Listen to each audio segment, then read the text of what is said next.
So we ended the last video talking about the penultimate. So there's timing step, directional step, plant foot, block foot, jump. This is the penultimate. This is my plant foot. That block foot's gonna have to swing around and push you backwards and up, because mind you, you're gonna be approaching really fast. It's gotta take this horizontal and shoot it up. So it's pushing back and up, kind of like aggressively sliding your foot into a sandal. That's really cool. Then you got the arm swing. That's really cool, because in baseball, it is an extra step for you guys. But in baseball, when we throw or even hit, there's a high correlation to velocity through your body and how quickly this front leg extends. So your landing leg. For you, it's the back, the block foot? black foot. And that's why you're saying pushback, because that's what it is.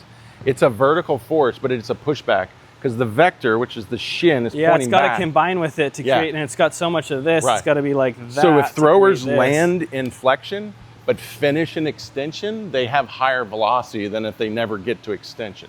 So you're saying the same thing. If that foot comes around and you plant in flexion and then you get to extension quickly, that just is gonna drive more force up. Yeah, a big part of approaching is ground contact times. They wanna minimize the plant foot block because that means you're moving it quicker. Yeah, you want to get knee to, they talk about driving the front knee of the plant foot, not the foot. So you're driving knee first and then the foot comes, but it's not foot first.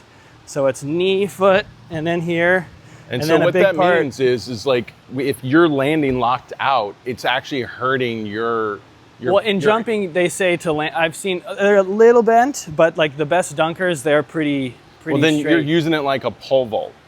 But the point is, if you can get into like a pole vault. Yeah, if you can get into flexion and create more extension power, it's still going to benefit you. Yeah, you'll land straight, and then then it'll flex. Then this guy lands straight, then it flexes a little, but really not much. Indoor, beach, it'll look like this. Indoors like that.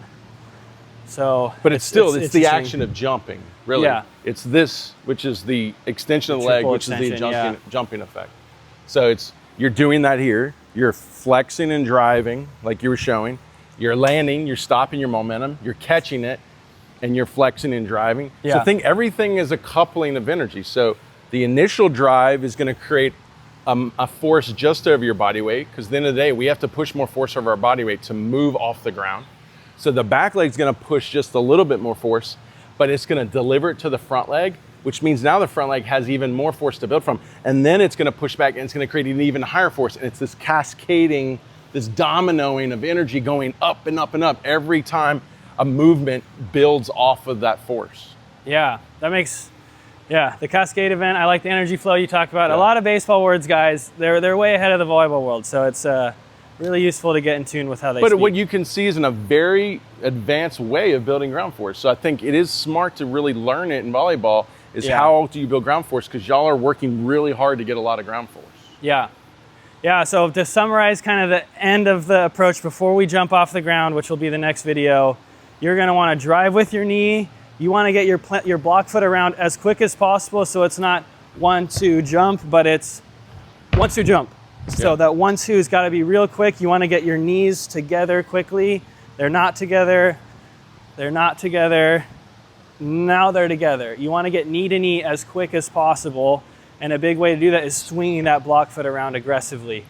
And then you just jump from your ankles, knees, and hips, and then your arms, you wanna be at max arm extension back here, and then you kind of synchronize it like a kettlebell swing, launch, and then that's really where we get into the pitching mechanics of what's going on with all of this. How do you put different spins on the ball? That's where the real money is with learning baseball stuff that I haven't seen in the volleyball world. Yeah, so now you're talking about kinetic energy. So you go from potential energy, which is the forces that you're potentially building from the ground, which was all of those movements. Yeah, now we're going to kinetic energy. So kinetic energy is the kinetic chain, all the joints linked together in a chain. So the energy moving through your body is kinetic energy. So now we have to teach you how to take the potential energy and accelerate it up so we can get to high amounts of kinetic energy at the end. Because at the end of the day, how fast do you think the volleyball's going with elite guys? A good serve indoor is 70 plus miles an hour. I mean, that's really good. 65 plus is good. Beach, 60 plus is probably pretty good for like a swing. And have you ever seen the arm speeds, velocities, degrees per second of the arm speeds? Of the actual arm speeds? No, we've never tracked that. Well, in baseball, they go up to 7,000 degrees per second when they're throwing 90 or close to 90 miles an hour. Is this 360 degrees? Yes. And then it's, oh, so it's the amount, it's so changing. 7,000 degrees per second. Oh, of this. That means your arm could go around 21 times in 1 second. That's how fast the arms are going. At peak. Well, not really. It's just at the college level. You get to the college level, you start seeing it. Because at the end of the day, guys throwing 100 doesn't mean the arm's going faster. It means that they're just moving energy better. So remember, I don't have to create all the energy here, especially if I do a really good job of getting it out of the ground. I don't have to overclock this to get the energy on the ball. And that's how you save your arms. So. We're gonna get into the arm swing in the next video.